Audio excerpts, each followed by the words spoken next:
At 11 months old, Kylie has fought more for survival than some do in a lifetime. Well, this winter we have seen some warmer temperatures, but the Main Street Square ice rink has remained open despite the warmer conditions. In just a half hour, candles will be twinkling behind me to honor the life of a boy taken too soon.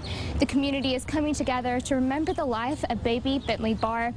A candlelight vigil is scheduled for 6 this evening here at Main Street Square. I'm live here in Deadwood, where the second annual Forks, Corks, and Kegs event is officially underway. Now, this is a city-wide event where winos and foodies alike can join together to have a small slice of paradise. While some of us are enjoying our New Year's kisses and ringing in 2015, there are a few who are relaxing, knowing that they pulled off yet another successful New Year's celebration. We are live here on scene of a fire on New York Street, where the Rapid City Fire Department has responded to this fire around 7 o'clock p.m. They are still unsure what has caused the fire, but they are trying to get it under control.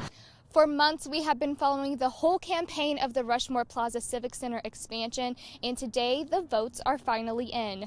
Tomorrow, this empty space behind me will be filled with protesters chanting for change.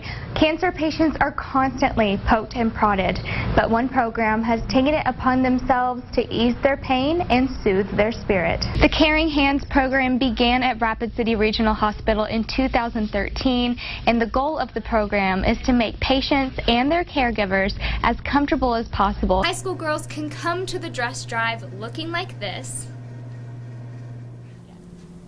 and leave looking better than Cinderella. South Dakota now has a choice to make. They can continue placing juveniles in expensive state-funded facilities or look at alternative programs to keep youth close at home and connected with their community. Mother's Day is right around the corner, and if you haven't found the perfect gift yet, no worries, I've got your back. Last night was the 7th annual Pink at the Rink, and the game was dedicated to Nancy Sleeper, who just recently lost her life to breast cancer. Nancy had recorded a message to the fans before her death, and the Rush highlighted her seat to pay their respects. P always believed that if she could save one life, that it would have been time well spent. This is about, I will sacrifice my life so they can find something to stop this. She definitely, I know she inspired me and others, you know, to have that strength. She brought energy and compassion. She was always enthusiastic. Nancy Sleeper, an avid hockey fan, was described as brave, inspiring, and a fighter. In 2010, Nancy was diagnosed with breast cancer. Actually, at the time that we found the lump, it was the same day that she learned that she had passed her boards and that she was going to be an RN. Her positive spirit aided not only in her fight, but those she treated at Rapid City Regional Hospital. She began riding motorcycle. She took on, you know, chairs for several events and, you know, talking and speaking in front of people. She just, you know, she fought until the end. She Always felt that it was her obligation to help other people.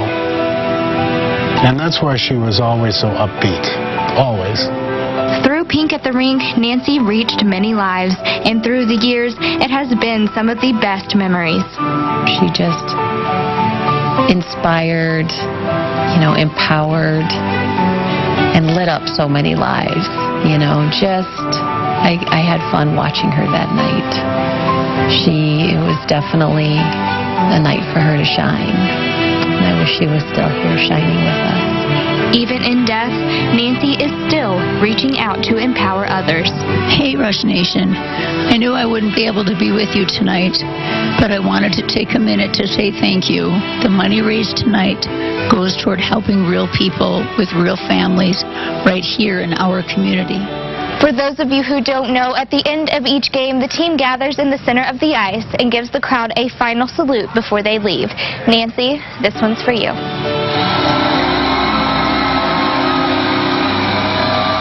Monica? Thank you, Shad. Governor Dugard has introduced the Juvenile Justice Public Safety Improvement Act, which is meant to expand on community-based interventions for those who have committed less serious crimes. You don't want kids locked up. You don't want kids out of place, out of state. According to the most recent national statistics, South Dakota has the second highest juvenile commitment rate in the country. Now, the system is getting a major upgrade. We're going to look at the system as a whole. We're going to look at when a juvenile first comes into the system to opportunities for diversion, to probation, lengths of time of probation, to how long a juvenile could be on probation, to the extent of what it takes to go to the Department of Corrections. South Dakota now has a choice to make. They can continue placing juveniles in expensive state-funded facilities or look at alternative programs to keep youth close at home and connected with their community. They look at right time, right place, but I think right time, right place for kids who are first offenders or kids who misdemeanors or things that aren't as serious, we have to look at education and prevention. Education and prevention are key. If you can get kids in alternative programs such as diversion programs, I think that we can keep kids out of probation, keep kids out of Department of Corrections, and keep kids out of being incarcerated in juvenile centers across the state. The legislation has been designed to improve outcomes for youth in the justice system while cutting costs, and has been modeled from the success of earlier reforms to the adult correction system. I anticipate seeing a lot of the similar things